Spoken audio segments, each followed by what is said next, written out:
আমি না আপনাকে অনেক ভালোবাসি। কি বলেন সত্যি? হ্যাঁ সত্যি আমি আপনাকে ভালোবাসি, কিন্তু আমার 3টে শর্ত আছে। বন্ধু মেয়েটা সুন্দর আছে, শর্তটা মেনে নে।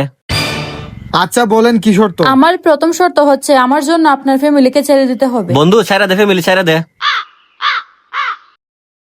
হ্যালো আম্মা, শুনো, তোমরা আমারে খুব জ্বালাইছো বুঝছো। এখন আমি সুখে আছি, ভালো আছি। তোমরার সাথে আজকের পর থেকে আমার কোনো সম্পর্ক নাই। আজকের পর থেকে আমি আর বাড়িতে আসবো না, মনে করবা তোমাদের ছেলে হারাই গেছে। দ্বিতীয় শর্ত বলো। আমার 2 নম্বর শর্ত হচ্ছে সবসময় আমার কথা মতো চলতে হবে। আরে বেটা বল, চলবি বল। হ্যাঁ হ্যাঁ, আমি আপনার কথা মতোই সবসময় চলবো, আপনার কথার বাহিরে একটা কাজও করব না। আমার 3 নম্বর শর্ত হচ্ছে কোনো বন্ধু বান্ধব থাকতে পারবে না, শুধু আমি থাকবো। এই বেটা, তুই এখনো দাঁড়ায় আসস? দেখছস না আমার গার্লফ্রেন্ড কি কইছে? লাগতে মেরে বার করে তুমি হালা।